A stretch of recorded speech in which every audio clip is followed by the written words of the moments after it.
Hello Spooky Fires. It has been a while since the last time I wrote something of this page. Naisip ko ikwento sa inyo since I have read Us Who Must Not Be Known last night. Sa mga naunang stories ko na i-post dito, nabanggit ko na I came from a family of wizards pero unlike sa story ni Joshua, writer of Us Who Must Not Be Known, wala kaming wands pero may mga spells kami. Wala ring age requirement. Kung kailan ka pwedeng matuto o pasahan as long as maiintindihan mo na ang tama at mali at alam mo kung kailan ka makakasakit o hindi. Hindi rin ito limited sa mga relatives of family members lang. Actually, pwede siyang ipasa sa ibang tao on a specific time of the year. Normal na tao lang ang mga wizards. We're not immortals or any special breed of human being na kapag nasugatan, hihilom agad. And I also want to clarify that wizardry and witchcraft are two different skills. Sa witchcraft, their spells are mostly intended for other person, either bad or good, destruction or healing.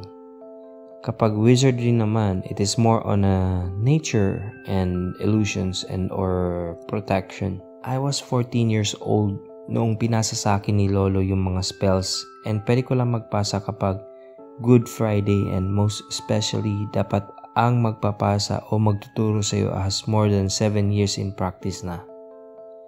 Lahat ng mga pinsan ko na teenagers na that time, tinuruan ni tatay. Yung mga spells ay aalagaan rin ng prayers. Parang aalayan yun ng mga dasal every night or every Friday night. Hindi rin naman maalatang wizard kami kasi wala naman kami mga suot na jewelry na may kakaibang symbols like all-seeing eye o mga triangle. As in, normal na teenager lang ako tingnan dati. Nothing special, nothing weird. Oo, di pwede pagsabi na wizard ako. Siguro kasi kakaiba lang pero kahit naman malaman ng iba. Actually, di ko rin alam yung saktong reason why but whatever it is, di enough reason yun para ikapahama ko. Yung mga iniisip nyo na baka ipahunting kapag nalaman ng ibang wizard na ipinagsabihang tungkol sa amin, di yun totoo. Sa movie lang yun. Alam ng mga friends ko na I was a wizard before. Wala naman nangyaring masama. Di rin kami pwede mag-produce ng chocolates, costumes, o kung anumang bagay using wand. Na wala naman kami, o spells. And we do not fly in a broomstick either. Sa movie lang yun. Parang sa mga witch nga yun eh. Di sa wizards. Ang mga wizards, di nagpa-perform ng rituals kasi kahit naglalakad kami sa kalsada, we could cast spell unlike witchcraft na kailangan ng rituals. Ang alam ko, ang mga witch o albularyo, di nila kayang gamutin ang sarili nila pero ang wizards, we could perform spells to heal ourselves and even our family members. Pero di kami nakakapag-levitate ng mga bagay. At higit sa lahat, walang institution ng mga wizards gaya sa Harry Potter o Hansel and Gretel. Kaya walang general meeting and the likes. Wala rin akong kilalang ibang wizard maliban sa mga pinsan ko. Actually, 3 lang kaming wizard sa 3rd generation. Ako at yung 2 pinsan ko na magkakapatid. Sa 2nd generation, mga tito ko. Lahat sila wizards, including my mom. One of the examples ng nature spell is holding the storm away. Wizards can push the rain in another direction. Parang hawak mong storm sa mismong kamay mo. Bahala ka kung saan mo gustong itulak palayo. For example, may pupuntahan kang lugar at nakita mong maitim ang ulap sa part na yun. Pwede kong hawakan yung ulap at ilipat sa ibang direksyon. But we could never dissolve the storm. Pwede lang ilipat pero di pwedeng tunawin o pigilan. Uulan pa rin. Sa ibang lugar nga lang. Illusion spell? Noong first year college ako, bawal sa university namin ang naka-civilian. Di ka papapasukin ng guard. Wala naman akong scheduled na class that day. May aasikasuin lang ako. Habang palapit ako sa gate, I casted a spell on the guard on duty. Nakapasok ako ng walang aberya. What happened to him? Nakita niya naman ako na sadyang blanko lang ang pag-iisip niya nang duman ako. Tinitinan niya ako pero parang di niya ako nakikita. May ibang klase rin ng illusion spell that will make you susceptible to suggestions. Ginagamit yun ng mama ko dati lalo kapag mahaba ang pila at nagmamadali siya. Ito yung klase ng spell na malapit sa mga nakikita sa movie. Mapapa-oo na lang yung kausap mo. Meron ring spell na illusion spell siya pero pwede rin siyang for protection. For example, may sumusunod sa'yo na bad guys. Cast that spell at ang mangyayari sa paningin niya nakasunod pa rin siya sa'yo pero ang totoo lumiko ka na. Ang sinusundan niya ay another you pero siya lang ang nakakakita. Mawawala rin naman yun at magtataka siya kung ano ang ginagawa niya sa lugar na yun. Parang iniligaw lang siya. Another kind of protection spell ay yung pangontra sa lason. Either chemical made o yung lason na gawa ng kilkig. We will cast the spell, then blow on top of the food or drink.